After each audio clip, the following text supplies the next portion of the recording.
This is Scott the Fix-It Guy. Our goal with our videos is to empower you to be able to do the repairs on your own and save a whole lot of money and also get that great feeling of having fixed it by yourself. We have a Whirlpool thin twin and it has a couple of problems. One is that when you set it for spin, it's not spinning, and also the tub is leaning to the right, so I think it's probably off of its suspension. So I want to test the spin part first. So I'll set it for spin.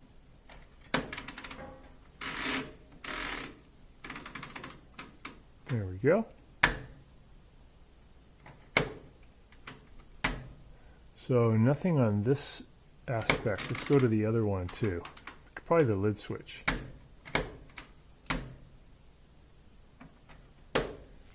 Yeah, no sound at all. I'm sure it's on. Let's see. Yeah, it has power.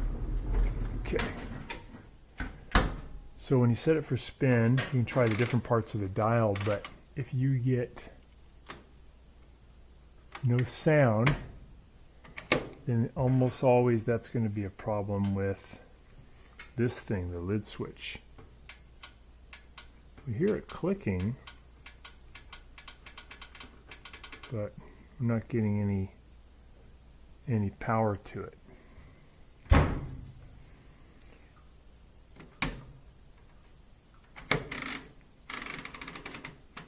going to remove this panel. Just 2 Phillips head screws.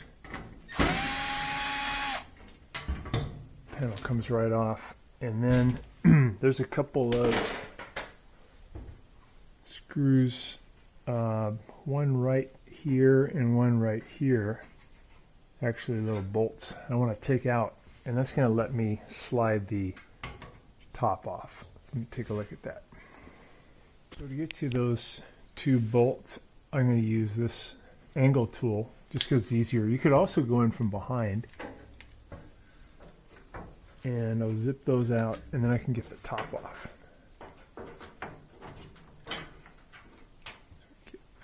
Get this on top of that bolt first. There's one. That's what it looks like. Here's the other one.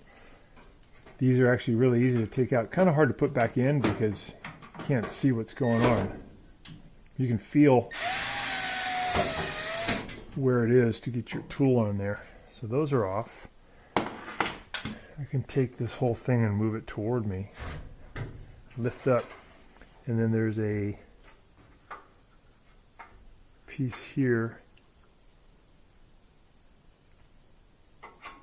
I want to disconnect. This is for the lid switch. I'm just going to press in on a tab, separate that. I can pull this off.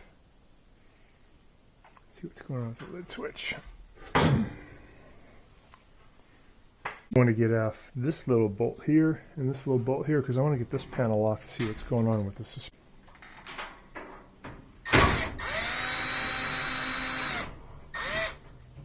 Okay, there's one.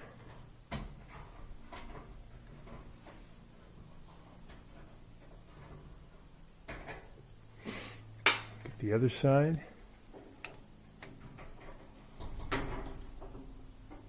Two.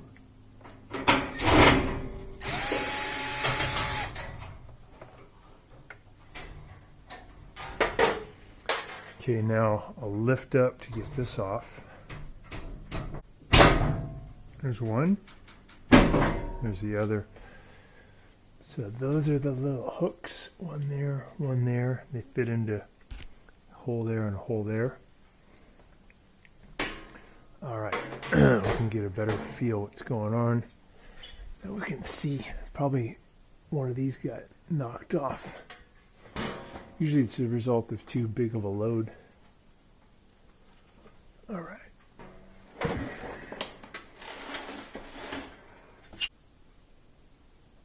Looks good.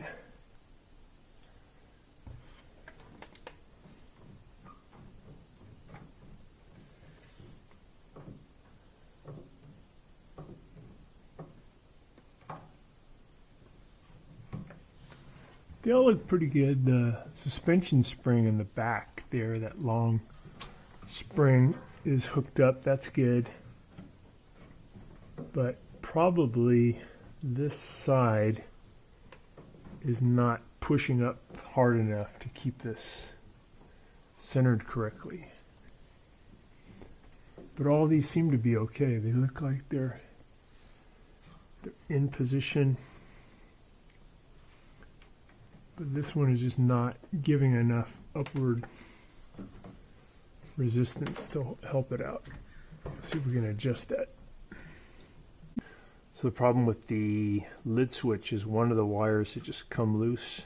So that'll be easy. We're just going to reconnect those. And then we'll try to work on getting this to be, instead of leaning off to the side like that, more up here. Probably going to have to adjust that one on the right side. We're just putting together those wires that had come loose.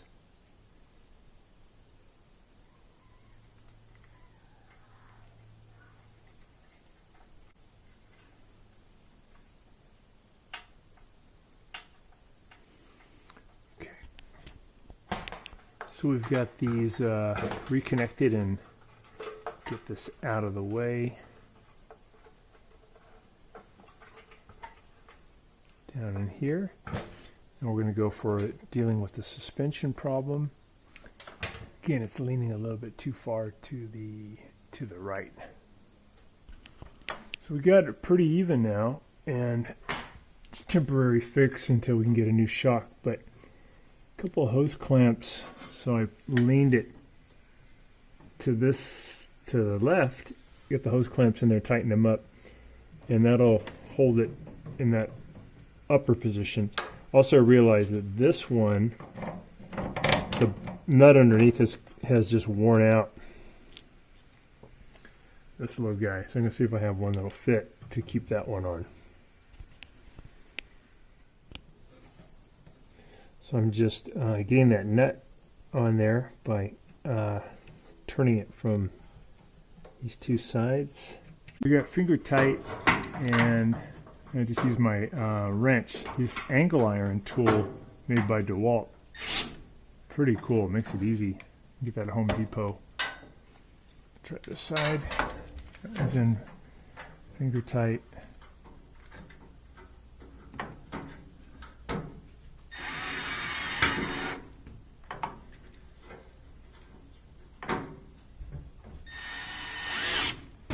That's tight. All right, that's great. So now this is a lot straighter, about where it should be.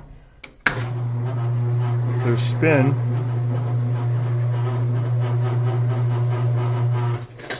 Lid switch is working again. That's great.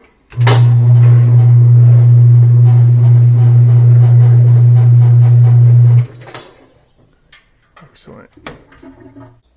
Gonna work, but it's best to replace those shocks. It's just temporary fix. Sometimes on these older ones, though, you just want them to live a little longer, and you can do a repair like that just to give it some more time.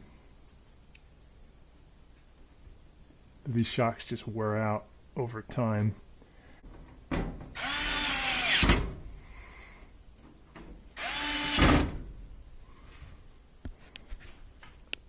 Thanks so much for watching our video. We really appreciate your support. And when you get a chance, please press the subscribe button below so you can be subscribed, and also the notification bell so we can send you more videos about appliance repair. Please also give us a thumbs up if you enjoyed the video. If you really liked the video and it really helped you, please press this new applaud button, and you can show your support and also get a nice clapping hands for your video. Thanks again.